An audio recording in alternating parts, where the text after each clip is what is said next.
دلارام کے کردار کا فنی و تنقیدی جائزہ۔ انارکلی ڈرامے کا ایک اہم اور جاندار کردار دلارام ہے۔ دلارام کنیز ہے۔ لکھاری نے ڈرامے کے توازن کو برقرار رکھنے کے لیے یہ کردار تخلیق کیا۔ دلارام جو محل سرا کی ایک پختہ کار اور گھاگ کنیز ہے۔ گھاگ کہتے ہیں یعنی کہ نیگیٹو وے میں آپ کہہ لیں کہ سازشی، کنسپریسی کرنے والی، جو اکبر کی منظور نظر کنیز تھی اور بہن کی بیماری کی وجہ سے چھٹی پر گئی تو اس کی عدم موجودگی میں انارکلی کا طوطی بولنے لگا، یعنی انارکلی مشہور ہونے لگی۔ اس کی غیر موجودگی میں انارکلی نے اپنا مقام بنا لیا۔ دلارام کا کردار ایک ایسی حسینہ کا ہے جو پختہ کار ہونے کی وجہ سے ہار نہیں مانتی، اور جب امبر ایک اور کنیز اس سے پوچھتی ہے کہ آخر اب وہ کیا کرے گی تو اس کا جواب لائٹ ہو گیا کیا؟ تو اس کا جواب ناگن کی دم پر کو پاؤں رکھ دے تو وہ کیا کیا کرتی ہے۔ یہ امپورٹنٹ ہے جی۔ ہاں جی، اب یہ ناگن کی دم پر کوئی پاؤں رکھ دے تو وہ کیا کیا کرتی ہے، ایسا جواب کسی ماہر اور مشتاق کھلاڑی کے منہ سے ہی نکلتا ہے۔ امتیاز علی تاج کو لفظوں کا بادشاہ کہا جا سکتا ہے۔ ماہر اور مشتاق، ماہر امتیاز علی تاج اپنے آپ کو کہہ رہے ہیں؟ نہیں، جواب جو ہے وہ تو اس نے دیا نا، دلارام نے، تو لکھاری نے لکھا۔ ماہر کہتے ہیں ایکسپرٹ کو، مشتاق کہتے ہیں جو کسی چیز کا شوق رکھتا ہو، ٹھیک ہے وہ، لیکن یہاں پہ ایکسپرٹ کے میننگ میں ہے۔ مکالموں کا برملا اظہار اور دلارام کی سازشیں ڈرامے کو جاندار بناتی ہیں۔ دلارام محل سرا کی سیاست سے بخوبی آگاہ ہے، وہ سازشیں کرنے اور چالیں چلنے میں مشتاق ہے، یعنی ایکسپرٹ ہے۔ بظاہر خاموش رہنے والی دلارام دور اندیش اور معاملہ فہم ہے۔ انارکلی ڈرامے میں دو کردار اور بھی ہیں جنہیں ہم کہہ سکتے ہیں کہ وہ محل کی اونچ نیچ کو بخوبی جانتے ہیں۔ سلیم کا دوست بختیار اور انارکلی کی بہن سریا، دونوں کو ڈرامے میں فتین اور زیرک، فتین کہتے ہیں انٹیلیجنٹ، لیکن جب ان دونوں کرداروں کا موازنہ دلارام سے کیا جاتا ہے تو دونوں دلارام کی تیز اور کائیاں فطرت، مطلب کائیاں سے یہاں پہ مراد ہے ڈسیونگ، دھوکہ دینے والی فطرت، یہ قریب تر بھی نہیں اور اس کی چالاکیوں کا مقابلہ نہیں کر سکتے۔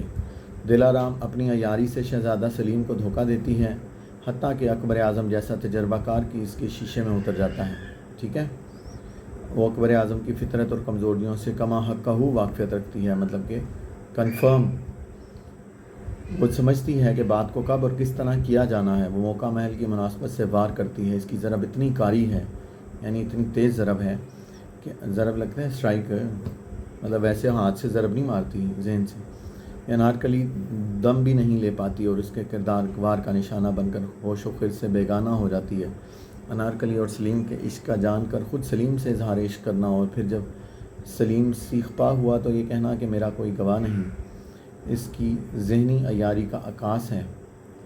دلارام کا دماغ رقابت کہتے ہیں رقیب ہونا، جیسے میں نے بتایا، نفرت اور انتقام کے جذبے سے بھرپور ہے، مگر وہ جلد بازی سے کام نہیں لیتی۔ سمندر کی طرح خاموش ہے لیکن اس کے سینے میں طوفان ٹھاٹھے مار رہا ہے، وہ موقع کی تلاش میں سرگرداں ہے۔ اکبر اعظم کی منظور نظر کنیز دلارام کو لکھاری نے اس انداز میں پیش کیا کہ قاری اس کی چالوں کے ساتھ ساتھ آگے بڑھتا ہے، چالوں اس میں کنسپریسی، سازش، اور اگلے منظر کو جاننے کے لیے متجسس یعنی سسپینس، وہ بتا رہے جو بندہ ریڈ کر رہا ہوتا ہے وہ اس کے تجسس، ہاں جی، وہ جیسے جیسے ریڈ کرتا جاتا ہے ویسے ویسے دلارام کی سازشیں بڑھتی جاتی ہیں اور اس کا تجسس بھی بڑھتا ہے، سسپینس بھی بڑھتا رہتا ہے، جس کو تجسس کہتے ہیں۔ ہاں، یہاں پہ متجسس رہتا ہے دلارام کو۔ تجسس کیا ہوتا ہے؟ تجسس کرنے والا، ٹھیک ہے، تو یہاں پہ ہم یہ کے لیے تجسس لکھ سکتے ہیں۔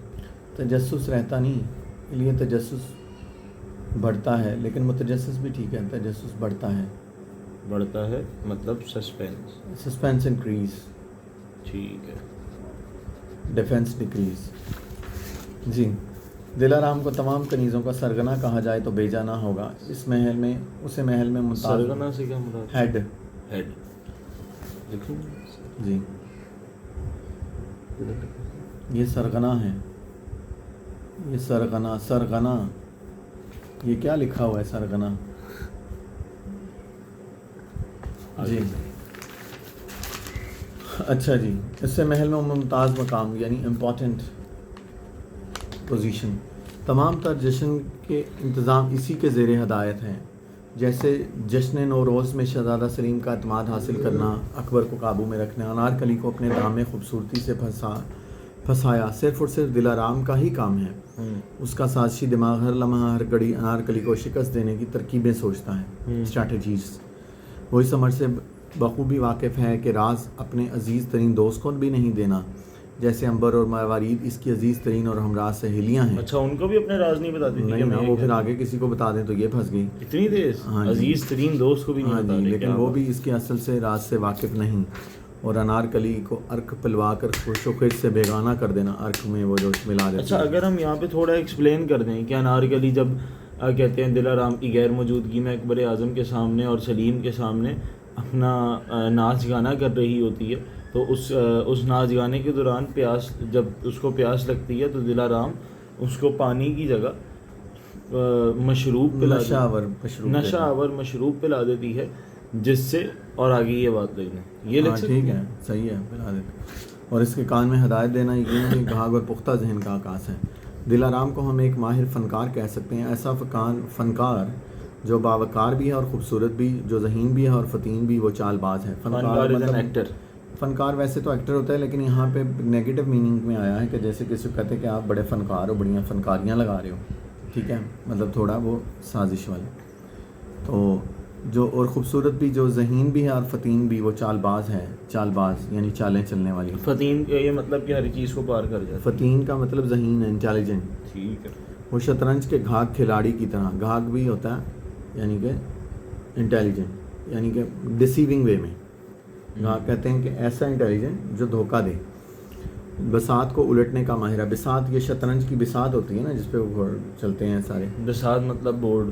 ہاں جی، چیس کا. ہاں، لیکن وہ چیس نہیں کھیل رہی، لیکن وہ ایک مثال کے طور پہ انہوں نے. جی، وہ انسانی نفسیات سے بخوبی واقف ہے. لہٰذا ہم کہہ سکتے ہیں کہ لکھاری نے دلارام کا کردار تخلیق کر کے ڈرامے میں تجسس اور تسلسل کو برقرار رکھا ہے، کنٹینیوٹی، اور انارکلی کے مقابلے میں ایسے رکیب کا انتخاب کیا جس کے بغیر ہم سمجھ سکتے ہیں کہ ڈرامہ بے جان اور بے رنگ رہتا ہے. Thank you very much. Keep in touch.